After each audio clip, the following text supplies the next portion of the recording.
Hello everyone, मैं हूँ डिम्पल और आज फिर आपके लिए लेके आ गई हूँ एक स्टोरी। लेकिन ये एक मूवी की मेकिंग स्टोरी नहीं है, ये है एक एक्ट्रेस की रियल लाइफ स्ट्रगल की स्टोरी। और ये वो एक्ट्रेस है जो अपनी पहली मूवी से रातों रात इतना स्टारडम जिसको मिल गया था, जो कि किसी को सालों साल में लग जाते हैं होता है स्टारडम मिलने में। आज वो 80s की टॉप हीरोइंस में हुआ करती हैं और उनकी बात हम शायद आज 80s की टॉप हीरोइंस में कर रहे होते। लेकिन क्या हुआ उस उभरते हुए सितारे का अचानक से, क्यों वो अंधकार में घिर गया, कहाँ वो चला गया, क्यों नहीं आगे उसकी मूवी आने पाई कोई, क्या था इन सब के पीछे, सब बताऊंगी आज के वीडियो में। और ये जानकर आपको बहुत ही सरप्राइज़ होगा कि दिलवाले दुल्हनिया ले जाएंगे, कुछ कुछ होता है, राजू बन गया जेंटलमैन, इन सब मूवीज़ के जो संगीतकार हैं जतिन ललित, उनकी बहन विजेता पंडित, उनकी लाइफ की ये स्टोरी है। और किस तरीके से उन्होंने अपनी लाइफ में स्ट्रगल किया है और आज भी कर रही हैं, ये उन्होंने हाल में ही अपने एक इंटरव्यू में बताया था, जो कि मुझे लगा कि आप लोगों से मुझे शेयर करना चाहिए क्योंकि उनकी स्टोरी ज़्यादा से ज़्यादा लोगों तक पहुंचनी चाहिए।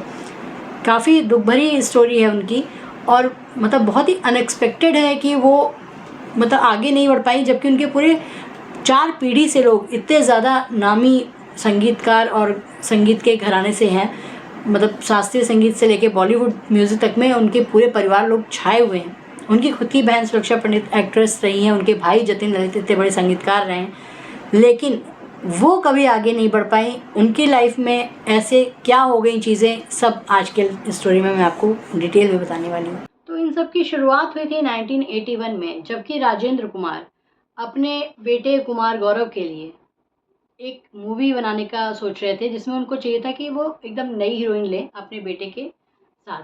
और ताकि एकदम उस समय का ये कॉन्सेप्ट था कि जो नए हीरोइन को एकदम लाते थे वो मूवी बहुत चलती थी, हीरोइन दोनों नए जिसमें होते थे। तो ये तलाश उनकी जाके रुकी सुरक्षा पंडित जो हीरोइन थी, एक्ट्रेस थी, उनकी छोटी बहन विजेता पंडित पे। उनको वो काफ़ी पसंद आई और उन्होंने सोचा कि अपने बेटे के साथ वो इन्हीं को हीरोइन लेंगे। शुरुआत में सब कुछ ठीक चल रहा था, बहुत अच्छे चल रहा था और मूवी बननी स्टार्ट भी हो गई। मूवी बनते बनते सुरक्षा पंडित की जो छोटी बहन थी विजेता पंडित और कुमार गौरव, जिनका कि घर का नाम बंटी था, बंटी नाम से उनको लोग ज़्यादा बुलाते थे, तो उन दोनों हीरोइन में मूवी करते करते सच में प्यार हो गया। अब ये स्टोरी, लव स्टोरी, केवल मूवी में नहीं रह गई, रियल लाइफ में भी चलने लगी। राजेंद्र कुमार को इसकी भनक जैसी लगी वो काफ़ी नाराज़ हुए। उन्हें ये था कि उनका बेटा जस्ट अभी फ़िल्मों में आया है, उसको अपने करियर पे ध्यान देना चाहिए, तो वो इन सब चक्करों में ना पड़े। विजेता पंडित की बहन भी शूटिंग पे उनके साथ जाया करती थी, जिनका नाम माया था। वो भी अपनी बहन को बहुत समझाया करती थी कि वो कुमार गौरव से दूर रहें, क्योंकि उनको दिखता था कि राजेंद्र कुमार ये कोई ऐसा पसंद नहीं आ रहा है कि लोग ज़्यादा मिल रहे हैं, घूम रहे हैं, फिर रहे हैं। लेकिन उस समय विजेता पंडित की भी उम्र बहुत कम थी, नया-नया वो भी पहली बार किसी लड़के से मिली थी और जिस तरीके की वो मूवी कर रही थी, तो जिस तरीके के उसमें सीन थे, तो वो उनके ऑटोमेटिकली जो फीलिंग्स थी कुमार गौरव के लिए रियल में बदल गई और कुमार गौरव भी उनके प्रति जो फीलिंग थी रियल मतलब कन्वर्ट हो गई उनकी भी। तो इस तरीके से उन लोग की स्टोरी भी आगे बढ़ने लगी, लेकिन राजेंद्र कुमार इन सब से बहुत ज़्यादा नाराज़ थे। और इसी बीच उन्होंने मूवी की शूटिंग के दौरान ही राज कपूर की बेटी रीमा कपूर से इनकी एंगेजमेंट करा दी कुमार गौरव की। कुमार गौरव की एंगेजमेंट में बल्कि उन्होंने विजेता पंडित को इनवाइट तक किया था। बल्कि चलती एंगेजमेंट में ही कुमार गौरव काफ़ी गुस्सा हो गए थे, अंगूठी उतार के फेंकने के चक्कर में थे। मतलब ये जब चीज़ें विजेता पंडित को लगी कि ऐसा कुछ हो रहा है, तो वो वहाँ से चली गई। तो रीना राय भी उस पार्टी में थी। उन्होंने सुरक्षा पंडित से बोला कि ये जो दिख रहा है ये सब चीज़ें सही नहीं है और कुमार गौरव जो है बहुत ज़्यादा विजेता के उसमें प्यार में दिख रहे हैं, तो ये चीज़ें आगे जाके कुछ गड़बड़ हो सकता है। तो सुरक्षा पंडित ने कहा कि नहीं, अब तो उसकी एंगेजमेंट हो गई कुमार गौरव की, अब ऐसा कुछ नहीं होगा। लेकिन कुमार गौरव अपनी एंगेजमेंट के बाद भी विजेता पंडित से मिलने उनके घर आया करते थे। उनके माता पिता को ये बात बिल्कुल पसंद नहीं थी विजेता पंडित के कि कुमार गौरव उनके यहाँ आए उनकी बेटी से मिलने। उनकी माँ ने उनको ये भी बोला कि तुम्हारी एंगेजमेंट हो चुकी है और तुम्हें यहाँ नहीं आना चाहिए। तो कुमार गौरव ने ये तक कहा कि मैं शादी विजेता से ही करूँगा, भले एंगेजमेंट मैंने कर लिया है रीमा से। बल्कि विजेता पंडित के पिताजी ने बोला कि मैं तुम्हारे पिता से ये सब बातें जाके कहूँगा कि तुम यहाँ आते हो। तो विजेता ने ही मना कर दिया, बोला कि नहीं, आप नहीं जाएंगे उनके पास, क्योंकि वो बहुत गुस्से वाले हैं राजेंद्र कुमार, वो आपको घर से निकाल सकते हैं, आपकी इंसल्ट कर सकते हैं, आप मत जाइए। फिर जो विजेता पंडित की माँ थी वो माला जाप करती थी कुमार गौरव ने उस माला की कसम खा के ये बात बोली कि वो शादी विजेता से करेंगे, लेकिन कुछ टाइम बाद विजेता को छोड़कर और रीमा कपूर से भी इंगेजमेंट तोड़कर उन्होंने सुनील दत्त की बेटी से शादी कर ली। और ये बहुत ही शॉकिंग न्यूज़ थी, क्योंकि न्यूज़पेपर के हिसाब से ये रहता था कि कुमार गौरव की इंगेजमेंट टूटी विजेता की वजह से, लेकिन उसका ऐसा कोई रीज़न नहीं था। अच्छा, ये जब लव स्टोरी बनी तो ये काफ़ी फेमस हो गई, काफ़ी सुपर डुपर हिट मूवी थी, तो इन लोग की पेयर को लोग बहुत पसंद करते थे, कुमार गौरव और विजेता पंडित के। तो कई ऑफर उसके बाद आए विजेता पंडित के पास कि आप कुमार गौरव के साथ और भी मूवीज़ करिए, लेकिन राजेंद्र कुमार हर मूवी से विजेता पंडित को निकलवा देते थे।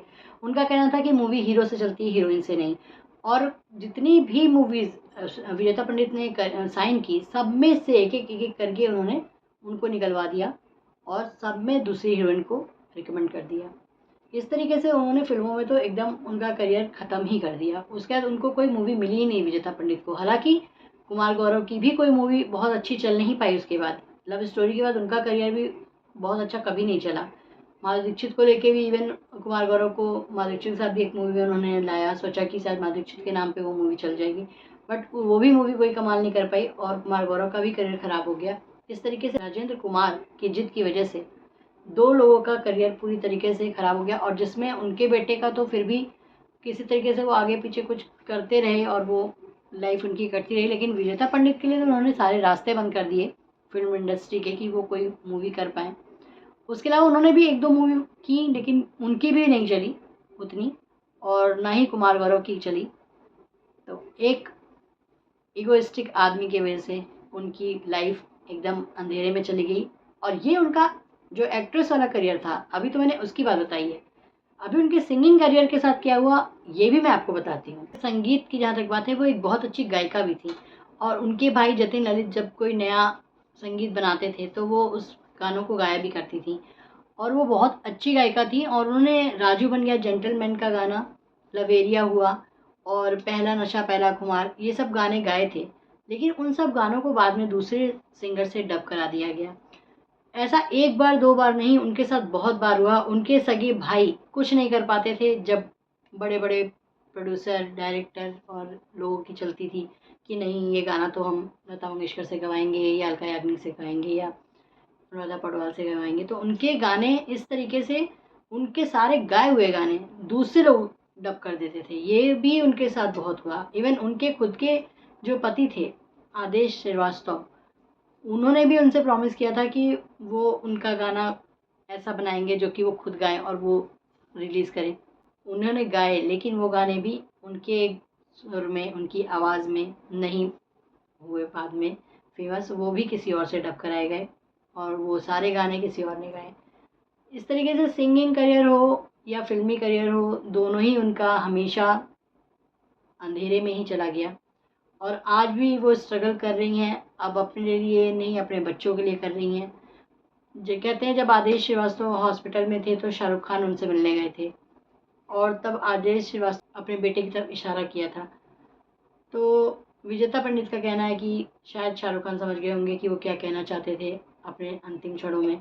वो चाहते थे कि शाहरुख खान उनके बेटे के लिए भी आगे करियर में हेल्प करें, और वो चाहती हैं कि ये मैसेज शाहरुख खान तक जाए कि वो उनके हेल्प करें, उनको ज़रूरत है इस समय बहुत ज़्यादा। तो ये एक छोटी सी स्टोरी थी विजेता पंडित की, जो कि काफ़ी इमोशनल स्टोरी थी, और सबको पता होनी चाहिए कि इस तरीके से कैसे एक इतने बड़े ख़ानदान की लड़की, जो इसका कोई पूरा ख़ानदान म्यूज़िक से भरा पड़ा है, म्यूजिशियन से भरा पड़ा है, अच्छी अच्छी गायिकाओं कलाकारों से भरा पड़ा है, लेकिन वो अपना कोई जगह नहीं बना पाई, ना म्यूज़िक इंडस्ट्री में ना फिल्म इंडस्ट्री में।